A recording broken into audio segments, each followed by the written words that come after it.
নমস্কার, শুভ মধ্যাহ্ন। চলে এসেছি একটা রেসিপি নিয়ে। আজকে আমি বাদশাহী আলুর দম রান্না করছি। দেখুন কিভাবে করছি। প্রথমে কড়াতে তেল দিয়ে দিয়েছি। এই আলুগুলোকে আমি প্রেসার কুকারে, এগুলো চন্দ্রমুখী আলু, একটা সিটি দিয়ে নুন দিয়ে অবশ্যই সেদ্ধ করবেন। চোখলা শুদ্ধই আমি সেদ্ধ করেছি নুন দিয়ে। এবার এগুলোকে আমি ছাড়িয়ে নিয়ে ভেজে নিচ্ছি।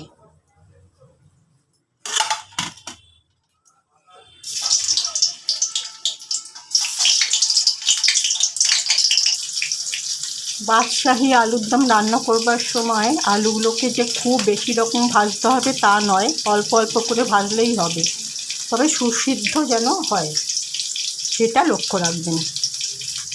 আর প্রেসার কুকারে যখন আলুটা একটুখানি সেদ্ধ করে নেবেন তখন অবশ্যই নুন দিয়ে নেবেন।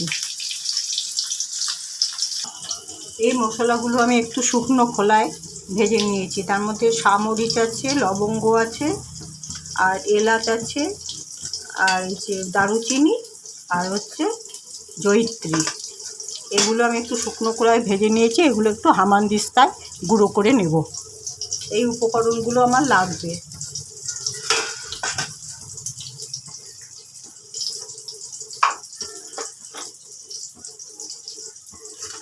আর লাগবে কাজু, আর হচ্ছে চারমগজ, সাদা তিল, আর আমি দই দিয়েছি, কাঁচা লঙ্কা দিয়েছি। এবার এটাকে পেস্ট করে নেব।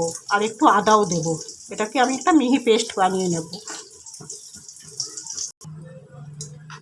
এবারে আমি হামানদিস্তাতে এই মশলাটা গুঁড়ো করে নিয়েছি, এলাচ, দারচিনি, লবঙ্গ আর সামরিচ। এবার দিয়ে দিচ্ছি কড়াতে একটু ঘি। যেহেতু এটা বাদশাহী আলুর দম, সেহেতু একটু ঘিটা ব্যবহার করবেন। আর যদি ভালো না লাগে তবে সর্ষের তেল বা সাদা তেল দিয়েও করতে পারেন, এটাকে স্কিপ করতে পারেন, তবে একটু ঘি দিলে ভালো হয়। এবার আমি হামানদিস্তাতে গুঁড়ো করা মশলাটা দিয়ে দিলাম।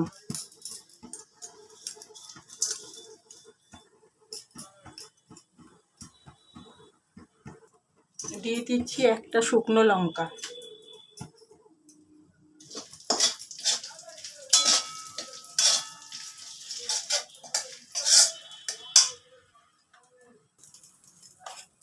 আমি এটা মিহি পেস্ট করে নিয়েছি। কাজু বাদাম আর সাদা তিল, চারমগজ,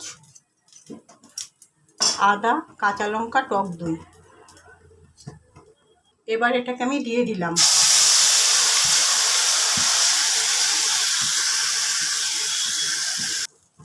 তেজপাতার ব্যবহারটা আমি সবসময় শেষেই করি, সুতরাং এই ক্ষেত্রেও তার অন্যথা হবে না। তেজপাতাটা আমি এখন দেব। দিয়ে দিচ্ছি দুটো তেজপাতা। এটা একটু অল্প আঁচে করবেন, তা নাহলে কিন্তু কাজু বাদাম যেহেতু আছে তলা দিয়ে ধরে যেতে পারে। একটু অল্প আর ধিমে আঁচে করতে হবে।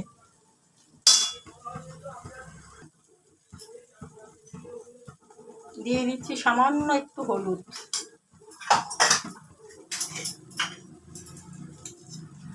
সামান্য একটু জিরের গুঁড়ো, সামান্য একটু ধনের গুঁড়ো, সামান্য একটু কাশ্মীরি রেড চিলি পাউডার।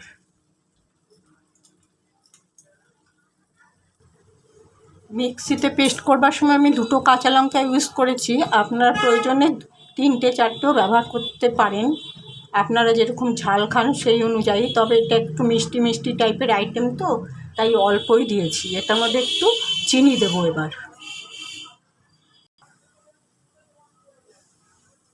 দিয়ে দিচ্ছি 1 চামচ চিনি।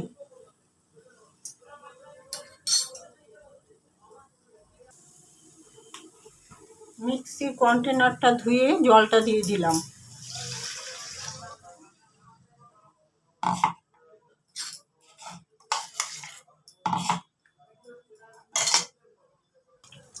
এবার আমি সব আলুগুলো দিয়ে দিচ্ছি।